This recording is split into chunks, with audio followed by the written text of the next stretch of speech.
Tää on Yhden miehen levyraati. Puhetta musiikista. Tervetuloa.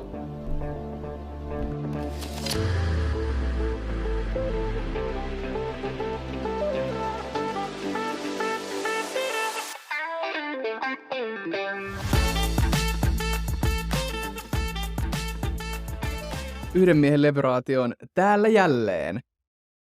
Viime jaksossa, tai oikeastaan kahdessa edellisjaksossa, vieraana mulla oli mahtava Arttu Vauhkonen. Kiitos vielä Artulle siitä, että pääsit Yhden miehen levyraadin vieraaksi, jos satut tätä jaksoa kuuntelemaan, mutta tällä kertaa meikäläinen on täällä jälleen tuttuun tapaan soolona, eli yksin juontelen podcastia tällä kertaa. Tänään ei olla metallimusiikin maailmassa, eikä oikeastaan popmusiikinkaan maailmassa, vaan mennään hip-hop-kulttuuriin. Ja pureudutaan erityisesti semmoiseen viime aikoina yllättävänkin ajankohtaiseen teemaan kuin räppibiiffit. Ja tässä podcastissa, tai tässä jaksossa, käydään ensinnäkin läpi tietysti, että mikä on räppibiiffi, mistä siinä on kyse, ja miten se linkittyy tähän laajempaan hip-hop-kulttuuriin. Ja syy, miksi tämä aihe on tietysti ajankohtainen taas, on se, että tässä viime viikkoina joku, vaikka ei olisikaan mitenkään hip-hop tai rap-musiikin, hip-hop-kulttuurin tai rap-musiikin ystäväni on saattanut huomata, että kaksi rap-artistia nimeltään Drake ja Kendrick Lamar on olleet tämmöisessä, voisiko sanoa, kahnauksessa keskenään. Ja tästähän on muodostunut tämmöinen oikein klassinen räppibiiffi nyt, ja moni, joka ei tietenkään aiheeseen ole niin vihkiytynyt, saattaa miettiä, mikä ihme on räppibiiffi. Niin tässä jaksossa nyt vastataan siihen, ja toivotaan, että tämän jakson jälkeen sinulla ja minulla molemmilla on pikkasen parempi käsitys siitä, että miksi tämmöisiä räppibiiffejä käydään, ja miten tähän tilanteeseen nyt Drakenkin ja Kendrick Lamarin välillä on päädytty. Ihan silloin tämän Yhden miehen levyraati-podcastin ekassa jaksossa mä itse asiassa kerroin, että mä en ole ehkä koskaan kokenut rap-musiikkia niin läheiseksi itselleni. Eli vaikka on kaikkiruokainen musiikin suhteen, niin silloin mun nuoruudessa jotenkin en altistunut sille rap-musiikille ihan kauhean paljon. En ainakaan samalla tavalla kuin mitä ilmeisesti ikätoverini tai jotkut kaverit on sanonut, että miten paljon niin kuin heidän nuoruudessaan se rap-musiikki on näkynyt. Niin se ei jotenkin mulla koskaan ollut ihan samalla tavalla. Ja mä olin jotenkin aina enemmän se rock-tyyppi tai sitten pop-tyyppikin ehkä jossain määrin. Mutta onneksi tämä Yhden miehen levyraati on ollut itsellekin mukava musiikillinen matka tällaisiin niin kuin itsellekin vähän tuntemattomampiin aiheisiin, kuten nyt sitten tässä tapauksessa tänne rapin ja hiphopin maailmaan. Ja tämä jakso onkin ehkä siinä mielessä tavallaan Yhden miehen levyraatia parhaimmillaan, että tässä pääsee itsekin samalla oppimaan, joten sivistytään siis yhdessä. Tässä jaksossa tullaan tietysti pureutumaan juurikin tähän Draken ja Kendrick Lamarin väliseen naljailuun ja räppibiiffiin, mutta mun mielestä on ihan huomionarvoista, että tämä heidän beefinsä ei tietenkään ole suinkaan ainoa laatuaan tai millä lailla uniikki ilmiö hip-hop-kulttuurissa. Ja jotta ymmärtää ehkä tätä niin kuin laajempaa kontekstia, mistä tässä kaikessa on kyse, niin on hyvä ymmärtää pikkasen tätä hip-hop-kulttuurin historiaa, sitä, että millaista roolia nämä aiemmat räppibiiffit on näytellyt hip-hop-kulttuurin kehittymisessä. Joten lähdetään pureutumaan siihen. Tällainen läpikäynti alkaa tietysti käsitteistön läpikäymisestä, eli rap-musiikki semmoisena kuin me sen tunnemme tänä päivänä on osa ehkä tämmöistä, voisiko sanoa laajempaa kokonaisuutta, jota kutsutaan hip-hop-kulttuuriksi. Nämä käsitteet menee vähän ristiin, itselläkin usein, mutta nyt tämän podcastin myötä korjataan tämä kaikille meille. Ja tämän hip-hop-kulttuurin juuret voidaan jäljittää 1970-luvun Bronxin kaupunginosaan New Yorkissa. Eli kun aina puhutaan siitä, että no, onko se räppi nyt kovempaa siellä länsi- vai itärannikolla Yhdysvalloissa, niin no, en tiedä musiikillisesta laadusta, mutta jos ihan näitä juuria miettii, niin itärannikko ja on hip-hop-kulttuurin syntysiä, ja sieltä sitten rap-musiikki tietysti myös ponnistaa.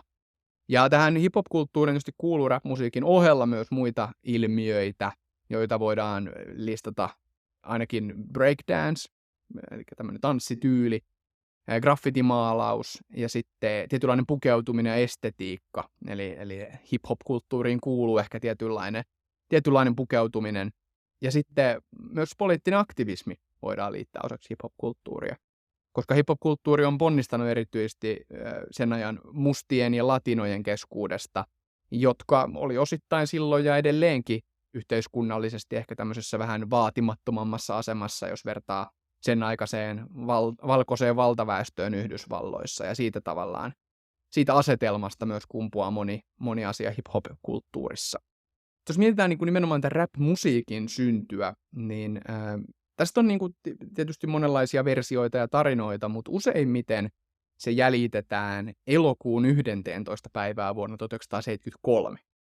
Ja tämä on semmoinen päivä, jolloin tämmöinen jamaikalaislähtöinen DJ Kool Herc aloitti tämmöisissä siskonsa järjestämisbileissä, tai hän soitti näissä bileissä, ja se mitä hän soitti oli tämmöistä vanhaa soul- ja funk-musiikkia, joka on niin kuin tietysti ehkä mielletään perinteisesti niin kuin mustien musiikiksi niin kuin ainakin juuriltaan, mutta se mitä hän toi siihen nyt sitten uutena oli se, että hän niin puhui ja riimitteli jostain syystä niiden biisien päälle. Ja jos mietitään, niin siitähän tavallaan rap-musiikissa on tänäkin päivänä kyse. Eli meillä on joku biitti, joku tausta, jonka päälle sitten heitetään sitä riimiä. Ja ajan saatossa tästä niin kuin riimittelystä tuli sitten ihan oma taiteenlainsa, eli muut alkoi jäljittelee sitten tätä Kool Hercin niin kuin uutta lähestymistä ja uudenlaista tapaa esiintyä. Ja niin sanotut MC:t, eli tämmöiset Master of Ceremonies, siitä se lyhenne tulee, otti yhteen, niin kuin tavallaan ehkä kisaili toisiaan vastaan, ja tarkoituksena oli tavallaan niin kuin riimitellä se vastapeluri suohon. Eli se, että kumpi heitti paremmat riimit siellä mikin varressa sen vanhanaikaisen funk-musan tai soul-musan päälle, niin se oli niin kuin kovempi MC. Voisi ajatella, että se on vähän tämmöisiä kaikuja niin kuin kalevalaiseen mytologiaan, missä Väinämöinen luritteli ja runoili toisia suohon, niin tässä on tämmöinen niin kuin samanlainen hauska kytkös ainakin mun mielestä. Jotenkin kuulosti niin kuin, muistutti minua jostain lapsuuden Kalevala-storeista. Voidaan puhua tämmöistä niin kuin verbaalista nyrkkeilyottelusta ikään kuin. Se, jolla oli nasevammat läpät ja osuvimmat riimit ja joka sai yleisön paremmin puolelleen, niin voitti. Ja vaikka hip-hop-kulttuuri ja sen osana rap-musiikki syntyi tämmöisenä niin kuin alakulttuurina, eli poissa valtavirrasta, niin 1980-luvulla ja etenkin 1990-luvulle tultaessa, niin rap-musiikista oli jo tullut hyvinkin kaupallista, ja se oli suosittua musiikkia. Ja se menestys, mitä sen myötä tuli näille räppäreille ja artisteille, alkoi muovata sitä koko hip-hop-kulttuuria ja sen estetiikkaa. Hienot autot, näyttävät korut ja ylipäätään se tämmöinen niin kuin materialismilla pröystäily tuli tosi isoksi osaksi hip-hop-kulttuuria ja myös niin kuin rap-musiikin sanotuksia. Alettiin räppää siitä, kuinka mulla on enemmän rahaa kuin sulla tai mulla on hienompi auto kuin sulla tai näin poispäin. Et se jotenkin linkitty sitten vahvasti myös siihen, että miltä se rap-musiikki kuulosti. Ja tässä päästään oikeastaan siihen, että mistä näissä niin kuin räppibiiffeissä on nimenomaan kyse. Eli beefi tulee englanninkielisestä sanasta beef, joka tarkoittaa, tietysti pihviä, mutta slangissa sillä tarkoitetaan tällaista niin kuin toisesta valittamista tai eräänlaista kinastelua ja kiistaa. Ja niin kuin mainitsinkin tuossa, niin nämä MC:t otti siellä klubeilla yhteen, riimittelivät kilpaa, niin siitä kumpuu myös tämä niin kuin beefikulttuuri. Ja sitten siinä vaiheessa, kun rap-musiikki alettiin julkaisemaan tallenteina ja tehtiin uusia niin kuin rap-kappaleita ja tehtiin levyjä ja näin poispäin, niin sitten sen sijaan, että olisi tarvinnut aina mennä sinne klubille, ottaa räppibattleja, niin se voitiin se kiista tai kamppailu käydä sitten biisien välityksellä. Eli yksi räppäri julkaisee yhden biisin, jossa hän sitten antaa ymmärtää asioita toisesta räppäristä ja sitten toinen räppäri tulee sitten toisella biisillä ja koittaa haastaa sitä edellistä biisiä. Ja tavallaan näistä biiseistä syntyy sitten tämmöinen dialogi, joka sitten voi saada tällaisia beefimäisiä piirteitä. Ja etenkin sitten, kun tämä hip-hopin ja rapin kaupallisuus ja materialismi alkoi niin kuin merkitykseltään kasvaa, niin räppärit otti yhä enemmän yhteen siitä, että kello on niin kuin eniten mainetta ja mammonaa. Että se ei ollut enää kyse siitä, että kuka on paras räppäri, vaan kello on just eniten sitä blingiä niin sanotusti siinä. Ja sitten tavallaan tämmöisten niin kuin materiaalisten asioiden lisäksi myös niin kuin henkilökohtaisuuksia alettiin ottaa mukaan näihin räppihaastoihin. Eli mitä enemmän päästiin niin kuin sen vastustajan ihon alle, niin sen parempi. Ja sillä saatiin tietysti tietysti enemmän särmää myös siihen kilvotteluun. Ja totta kai sitten kaupallisuuden lisääntyessä myös tietysti media kiinnostuu näistä räppibiifeistä, eli mitä isompi räppistara ja mitä isompaa räppistaraa vastaan siinä haasteltiin, niin totta kai sitten sitä enemmän kumpikin sai julkisuutta. Ja sitten just kun me otettiin näitä henkilökohtaisuuksia mukaan, niin totta kai media sai siitä hyvää polttoainetta ja otsikoita myös sitten oman levikkinsä parantamiseen, ja totta kai se sitten välittyi myös siinä, että näistä räppäreistä tuli kansalle vielä tunnetumpia sitten, kun heidät päästiin oppimaan, tuntemaan niin kuin erilaisten iltapäivälehtien ja juorulehtien sivuilta näiden räppibiiffien kautta.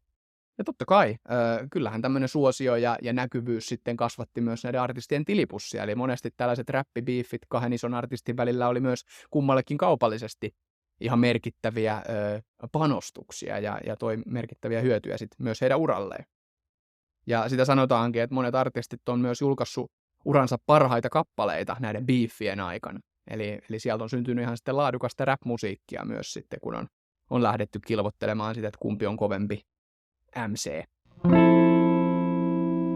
Historian saatossa on käyty paljon biiffejä nimekkäiden artistien välillä, ja jotta päästään tuohon Draken ja Kendrickin kiistaan sen syvemmin sukeltamaan, niin on hyvä ehkä käydä muutama tämmöinen klassikkoesimerkki tunnetuista räppibiifeistä, niin me saadaan pikkasen kontekstia myös siihen, että mistä tässä nyt on kyse.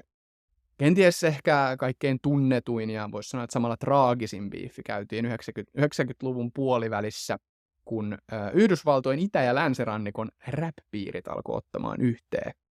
Ja siellä oli siis vahva rap-skene kummallakin rannikolla, ja tietysti he ottivat kilpaa siitä, että kummalta rannikolta löytyy kovimmat räppärit, ja kummassa homma on viety niin sanotusti isommaksi.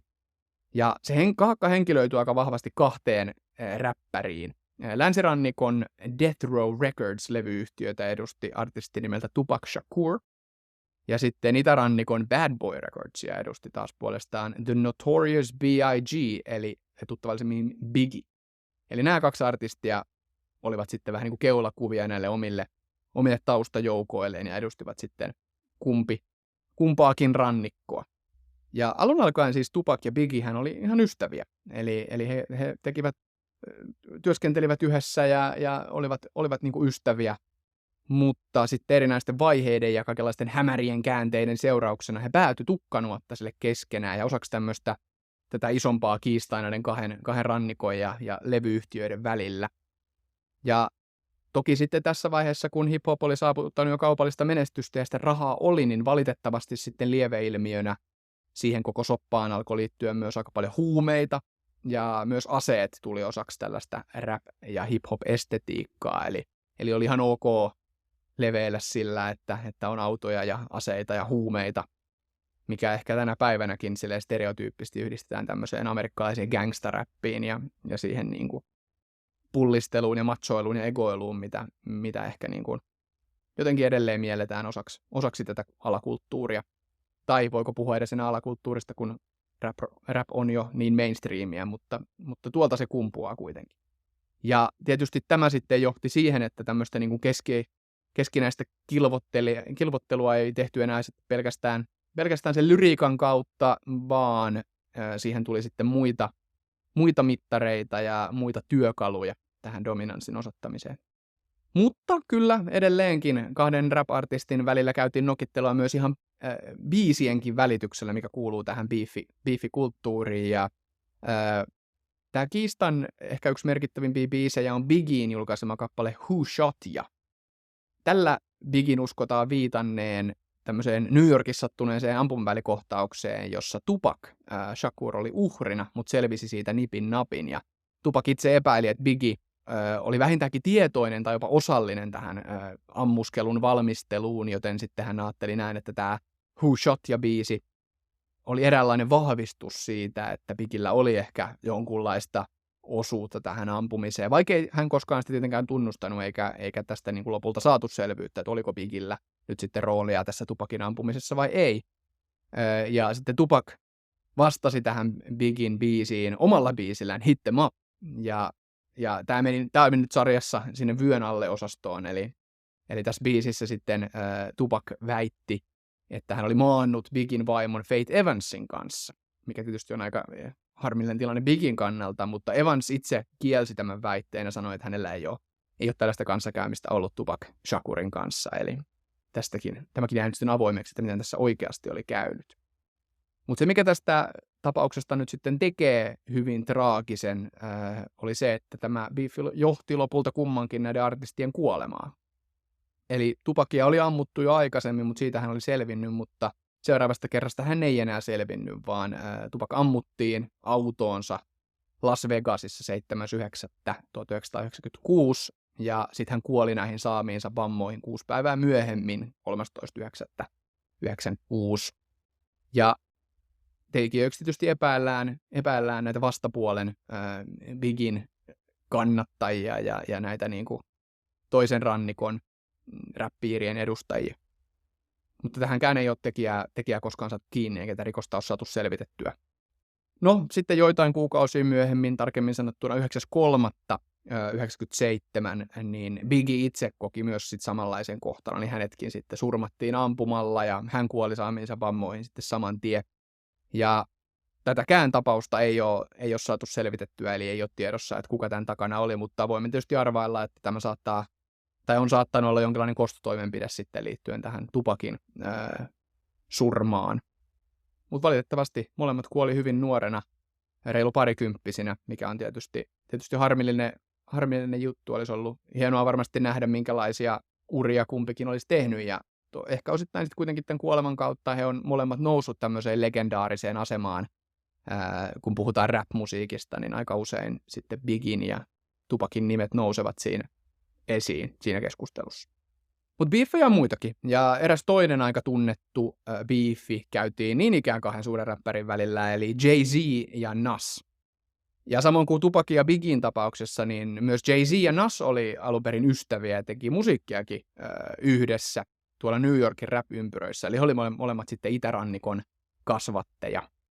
Ja heidänkin kiista alkoi silleen aika pikkuhiljaa, eli oli muutamia tämmöisiä nasevia heittoja puolin ja toisia, semmoista pientä nokittelua. Esimerkiksi Nasin kakkosalbumilla It Was Written, niin siellä oli tämmöinen biisi kuin The Message, jossa hän tälle ehkä vähän epäsuorasti pilkkasi Jay-Zin tuolloista Lexus-merkkistä autoa. Ihan silleen hyvässä hengessä vielä, mutta semmoista pientä naljailua siinä jo oli. Mutta toki räppipiireissä nämä blingit ja hienot autot on tietysti niin kuin kiinteä osa sitä artistin imagoa ja mainetta, niin tämmöinen autoon menevä kritiikki saattaa tuntua ehkä vähän henkilökohtaisemmalta kuin mitä se voisi näiden biidien ulkopuolella tuntua. Mutta ensimmäinen varsinainen sitten niin kuin beefin aloittava kappale oli Jay-Zin tällä The Blueprint-albumilla, joka ilmestyi vuonna 2001, niin sieltä löytyi biisi nimeltä Take Over, jossa Jay-Z kutsuu Nasia has-beeniksi, eli antaa ymmärtää, ettei tämän uralla ole tapahtunut aikoihin oikein mitään merkittävää, ja että Nasin parhaat päivät on jo takana päin. No Nas ei tätä tietenkään ottanut mitenkään kauhean hyvällä, vaan sitten hän julkaisi oman Stillmatic-albuminsa, jossa on tämmöinen kappale nimeltä Ether. Ja tässä kappaleessa Nas sitten sohasee Jay-Ztä vähän takaisinpäin ja julistaa, että hän on tehnyt kilpakumppania pidemmän uran rap-musiikin parissa ja syyttää tätä ylikaupallisuudesta. Eli Jay-Z, tai siis Nas ilmoitti, että Jay-Z on hänen mielestä sold out, tai että hän on niin kuin myynyt itsensä kaupallisille voimille ja unohtanut nämä niin kuin rap-juurensa.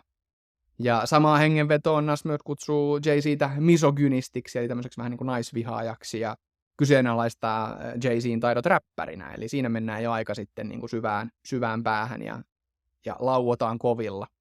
Ja edelleen tänä päivänäkin tätä Ether-biisiä pidetään tämmöisenä eräänlaisena niin kuin dissausbiisiä tai beefi-biisien merkkipaalun. Eli se antoi aika hyvät raamit sille, että mitä kaikkea tällaisen dissaus- tai beefi-biisin sisällä pystyy tekemään. Mutta Jay-Z ei tietenkään voinut antaa asian olla, vaan julkaisi sitten heti perään oman Super Ugly-nimisen biisinsä. Ja tässä biisissä hän retosteli tällaisella salasuhteellaan tähän Nasin tyttöystävään Carmen Bryaniin ja väitti, että tämä salasuhde oli jatkunut jopa 3 vuotta.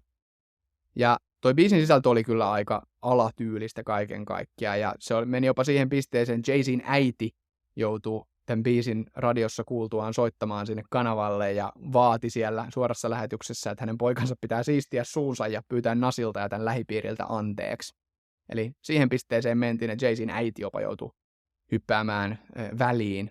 Ja Jay-Z sitten ehkä kunnioituksesta omaa äitiään kohtaan, niin päätyi kuitenkin julkisesti pahoittelemaan näitä sanomisiaan sekä äidiltään että kaikilta mahdollisilta muilta naishenkilöiltä, jotka oli sitten tämän Super Ugly-biisin johdosta loukkaantuneet.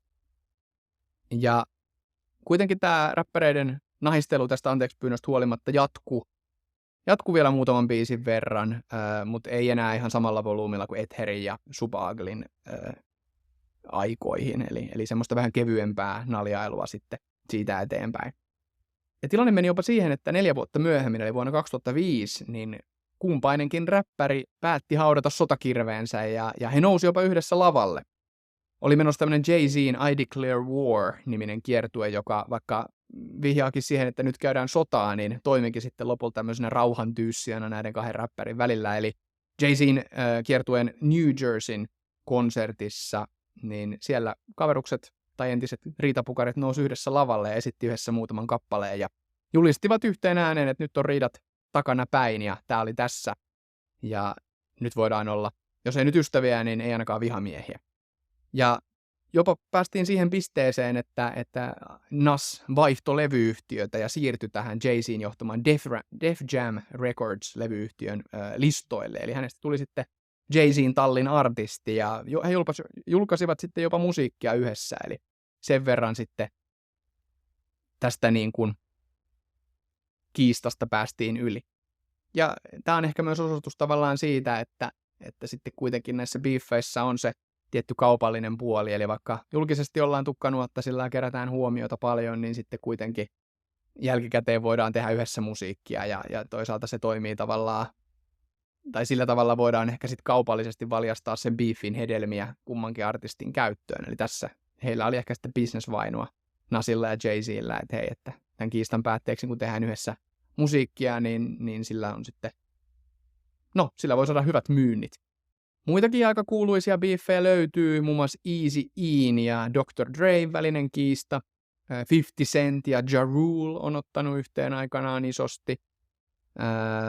Itse muistan tuossa joitakin vuosia sitten myös tämmöisen kiistan, missä Eminem ja Machine Gun Kelly otti yhteen. Sielläkin taidettiin muutamia biisejä julkaista puolin ja toisin, mutta en nyt kyllä muista, että Machine Gun Kellystä olisi Eminemille ihan kauheasti vastuusta siinä kiistassa ollut, mutta on aika tyypillinen asetelma ilmeisesti, että nuoremmat artistit ja pienemmät artistit haastaa tällaisia omia esikuviaan ja tosi isoja artisteja siinä toivossa, että siitä sitten, jos tämä isompi artisti sit vastaa omalla beefibiisillään, niin sitten se luo nostetta näille pienemmillekin artisteille. Ja välillähän nämä on saattanut jopa olla ihan käsikirjoitettuja nämä tällaiset beefit, että aina ei tiedä, että onko tämä nyt ihan aito riita vai onko tässä sitten ihan sovittu yhdessä, että lähdetäänpäs tekemään nyt tällainen pikku biifikamppis tähän näin ja saadaan sillä nostetta sitten molemmille. Kuka tietää? Harvoin niitä kerrotaan jälkikäteen julkisuuteen. Ja kyllä Suomessakin osataan. Täällähän vastaavia kärhämiä on takavuosina ollut esimerkiksi Cheekin ja Mikael Gabrielin välillä, joka taisi yltyä jopa hän käsirysyksi yökerhossa. En muista, että siinä olisi välttämättä suoranaisesti dissausbiisejä julkaistu, jolla olisi heitetty lokaa sitten toisen päälle, mutta erilaisissa haastatteluissa ovat kyllä sitten kommentoineet toistensa tekemisiä, ja Mikael Gabriel tai sitten tätä Cheekin viimeiseksi jäänyttä Alfa Omega-levyä haukkua, että se on huono tekelee, ja tästä ei tietenkään Cheek pitänyt, ja ilmeisesti tämä sitten eskaloitu myöhemmin siihen käsirysyyn, mutta ilmeisesti tänä päivänä kai ovat ihan kuitenkin niin kuin vähintään neutraaleissa väleissä. Ja sitten vastaavanlainen ihan biiseiksikin yltynyt kinailu käytiin Gettomasen ja Lukas Leonin välillä, eli siellä 2 räppäriä otti yhteen, ja tänä päivänä varsinkin Gettomasakin on ihan iso nimi Suomessa, niin siinä heitettiin riimiä puolia ja toisia, ja en muista miten tämä sitten lopulta päättyi, olisiko sitten Gettomasa julkaissut viimeisen biisin, tämmöinen Istun-niminen kappale taisi olla, niin se sitten ratkesi siihen, ja sen jälkeen ei ole ainakaan Lukas Leonista minun korviini kauheasti kantautunut, että liekö sitten tämän biiffin jäljiltä jättänyt toisten artistien haastamisen tyystin, kuka tietää. Nämä biifithän harvoin on sitten kuitenkaan pelkästään niin kuin näiden kahden artistin välinen juttu, vaan kuten todettu, tässä on näitä kaupallisia intressejä tietysti, mitkä vaikuttaa. Ja sitten totta kai niin kuin artistien fanit on myös iso osa sitä biiffikulttuuria, ja he niin kuin myös ruokkii sitä. Esimerkiksi tässä Jay-Zin ja Nasin välisessä beefissä, niin sen aikoihin radiot soitti heidän kotikaupungissaan New Yorkissa peräkanaan näitä kahta kappaletta, eli Etheriä ja Super Uglya, lisätäkseen oikein kierroksia sitten tähän beefiin ja saadakseen fanit yllytettyä siihen mukaan. Ja artistit toki itsekin toivoo, että heidän faninsa nousee esiin ja tulee rinkiin siihen kuvitteelliseen rinkiin siihen heidän beefinsä ympärille ja asettuu jommankumman puolelle, niin sillä saadaan tietysti sitten paljon huomiota kummankin tekemisille. Ja totta kai nyt sitten tänä päivänä, kun some ja muut alustat on mukana, niin ne on valjastettu usein tehokkaasti myös näiden beefien niin kuin polttoaineeksi ja tämmöiseksi niin kuin kaikukopaksi sitten. Eli aika vahvasti fanit myös somessa ottaa sitten kantaa sen oman suosikkinsa puolesta ja nokittelee sitten toisen puolen faneja, mikä tietysti välillä voi saada vähän epäterveitäkin piirteitä, mutta tavallaan se on ehkä se fanittamisen tietty niin kuin perusolemus myös, että jotenkin tuetaan vahvasti sitä omaa lemppariartistia silloinkin, kun hän on sitten kiistassa toisen räppärin kanssa. Mutta mennäänpä sitten tähän ihan tuoreimpaan kiistaan, eli Kendrick Lamarin ja Drakeen. Jotka ei artisteja tunne jostain syystä, niin kyseessä on valehtelematta kaksi sukupolvensa kenties tunnetuinta räppäriä. Molemmat on tosi menestyneitä omilla urillaan, mutta ehkä karkeasti voisi sanoa niin, että Drakelle on siunaantunut enemmän sitä kaupallista menestystä, kun taas sitten Kendrick Lamar on saanut omalla tuotannolla enemmän tällaista niin kuin taiteellista tunnustusta, ja hän pidetään niin kuin lahjakkaana riimittelijänä ja biisin tekijänä. Ja hän on esimerkiksi ainoa räppäri maailmassa, joka tiettävästi on koskaan saanut Pulitzer-palkinnon, eli kertoo sitten jotain myös siitä arvostuksesta, mitä hän on saanut sitten muuta kautta. Ja kuten näillä aikaisemmillakin räppikilpakumppaneilla, niin myös Kendrick Lamar ja Drake ovat tehneet yhteistyötä historian saatossa ennen tätä kiistaansa. Ja esimerkiksi Draken menestysalbumilla Take Care, niin Kendrick Lamar vierailee siellä. Ja vaikka biisejä on tehty yhdessä, niin kuitenkin aina heillä on ollut semmoinen ehkä pieni niin kuin jännite siellä jo ja keskinäinen sellainen niin kuin, semmoinen jännittävä niin kuin kipinä siellä, että okei, on vaan odoteltu, että koska tämä homma lähtee eskaloitumaan. Ja homma lähti sitten liikkeelle ja lähti eskaloitumaan siitä, että Kendrick Lamar vieraili räppäri Futuren ja tuottaja Metro Boominin kappaleella Like That. Ja siellä biisissä on tämmöinen säkeistö, jossa Kendrickin tulkitaan ainakin epäsuorasti lytänneen Draken ja toisen tämmöisen supersuositun räppärin eli J. Colein. Ja J. Cole vastasi tähän biisiin sitten omalla 7 Minute Drill-nimisellä biisillään, mutta aika pian julkaisun jälkeen hän veti sen sitten anteeksipyyntöjen kerran pois suoratoistosta ja totesi, että hän ei halua lähteä tällaiseen nokitteluun mukaan, että pysyy siitä erossa, eikä hänellä ole mitään pahaa Kendrickistä sanottavaa. No mutta Drake ei sitten toiminut ehkä näin kypsästi, vaan heitti ilmoille sitten pari kappaletta, joilla hän vastasi tähän Kendrickin lyttäykseen. Ja nämä biisit oli Push Ups ja Tailor Made Freestyle. Ja näistä biiseistä tämä jälkimmäinen itse asiassa hyödyntää Tupac Shakurin ääntä tällä tavalla niin kuin tekoälyavusteisesti luotuna. Tästä kuitenkaan niin kuin Tupacin perikunta ei ollut mitenkään kauhean riemuissaan, että tämmöistä oli tehty ilman lupaa, ja he uhkas haastaa Draken oikeuteen tästä biisistä ja siitä, että siinä käytettiin Tupacin tämmöistä tietokoneella luotua ääntä, joten toi biisi katosi sitten levityksestä, ja sitä ei enää suoratoistosta löydy.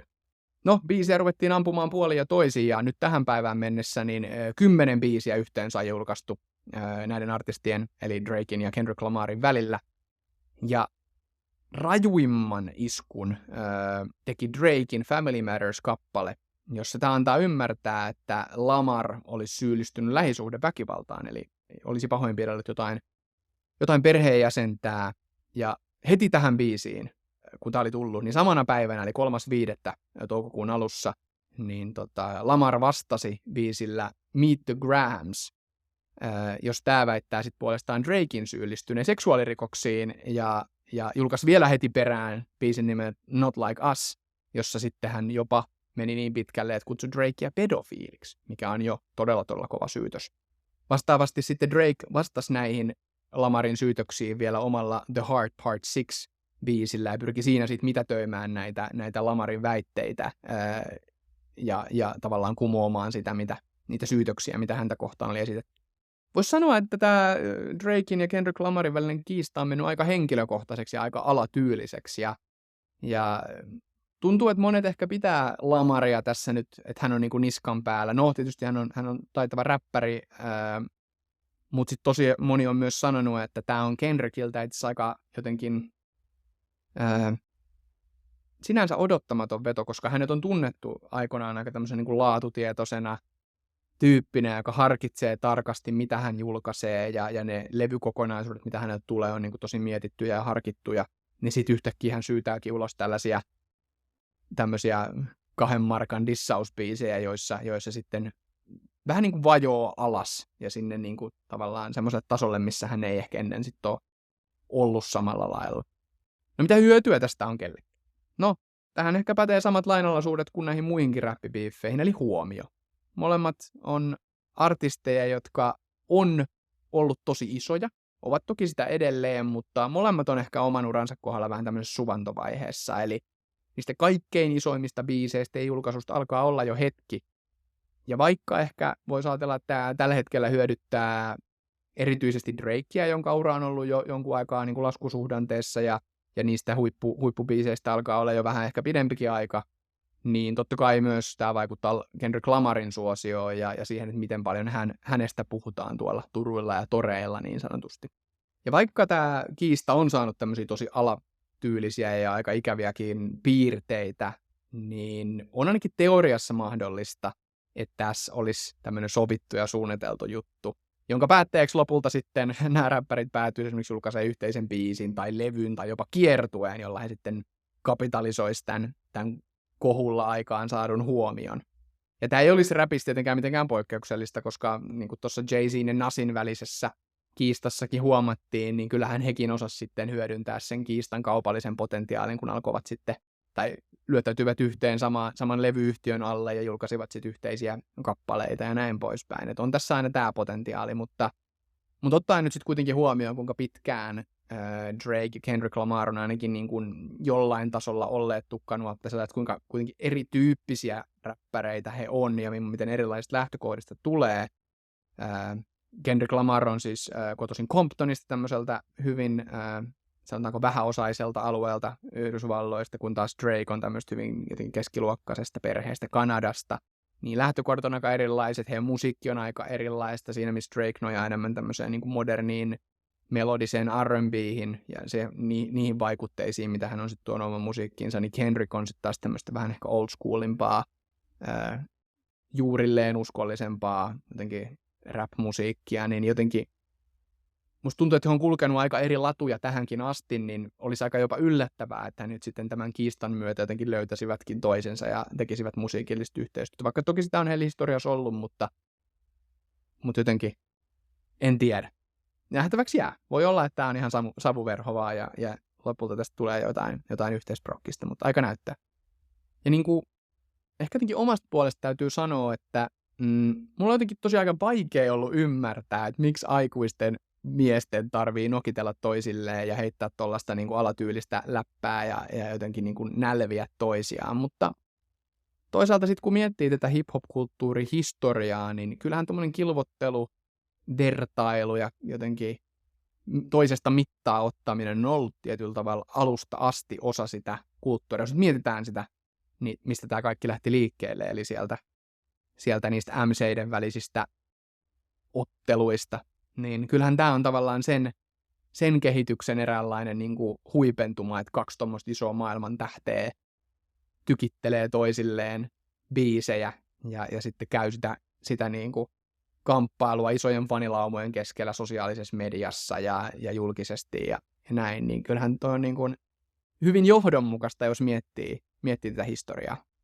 Toki sitten, niin kuin, jos miettii sitten, niin kuin, että mitä nämä kaupalliset intressit ja esimerkiksi Tupakin ja Bigin tapauksessa tämä niin kuin rikollisuus ja aseet ja huumeet sit on tuonut tähän, niin niin ehkä se on vähän irrottautunut sieltä juuriltaan, että enää ei kisata vaan just siitä, että kuka on se kekselijä ja oivaltamin riimittelijä, vaan just, että kuka nyt on maannut kenenkin puolison kanssa ja kellä nyt on minkäkinlainen niin kuin perhetausta ja näin poispäin, että ehkä se jotenkin, sanotaan, että sitä on ehkä vähän vaikea, niin kuin tämän, kun ei ole niin vihkiytynyt tähän kulttuuriin, niin on ollut vähän vaikea aina ymmärtää. Ei pelkästään niin kuin Kendrickin ja Draken tapauksessa, vaan aikaisemmin, kun on näitä kiistoja, niin mulla on jotenkin ollut tosi vaikea päästä siihen sisään, mutta mun mielestä, niin kuin sanottu, niin se auttaa, että ymmärtää tämän historian, niin sitten se asettuu vähän erilaiseen kontekstiin.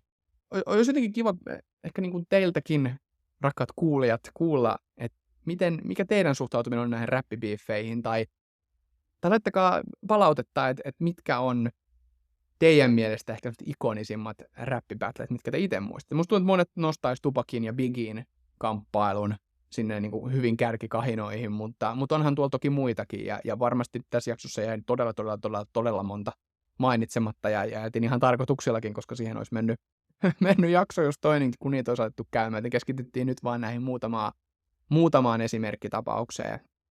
Mutta nyt on aika laittaa jakso pakettiin.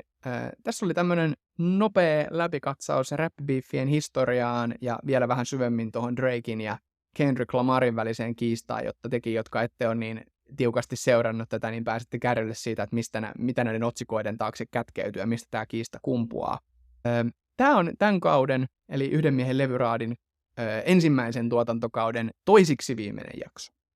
Eli seuraava jakso, mikä julkaistaan, eli jakso numero 12, tulee olemaan tämän kauden viimeinen, mutta ei hätää. Pienen kesätauon jälkeen kyllä sitten jatketaan uusien jaksojen voimin. Ja tässä välissä itse asiassa kuulisinkin ihan todella mielelläni myös palautetta tästä podcastista. Mä oon sitä paljon jo saanut Instagramissa, jota muuten kannattaa käydä seuraamassa, että Yhden miehen levyraati. Ja sitten myös ihan kasvotusten ja kavereilta ja tutuilta ja puolitutuiltakin on tullut palautetta siitä, että mikä jakso on luoma lemppari tai mistä sai jonkun uuden oivalluksen tai hei voisit seuraavaan jaksoon miettiä tällaista aihetta tai näin poispäin. Niin tämmöistä on jatkossakin erittäin tervetulleita ja varsinkin nyt tämän tulevan kesätauon aikana niin tosi mielelläni kuulen näitä palautteita. Mutta muistuttelen tästä vielä tuossa seuraavassa jaksossa, jotta ei pääse unohtumaan, mutta nyt voitte laittaa jo aivonystyrät käymään ja miettimään, että mitä mielellään kuulisitte seuraavalla kaudella, koska se on tulossa.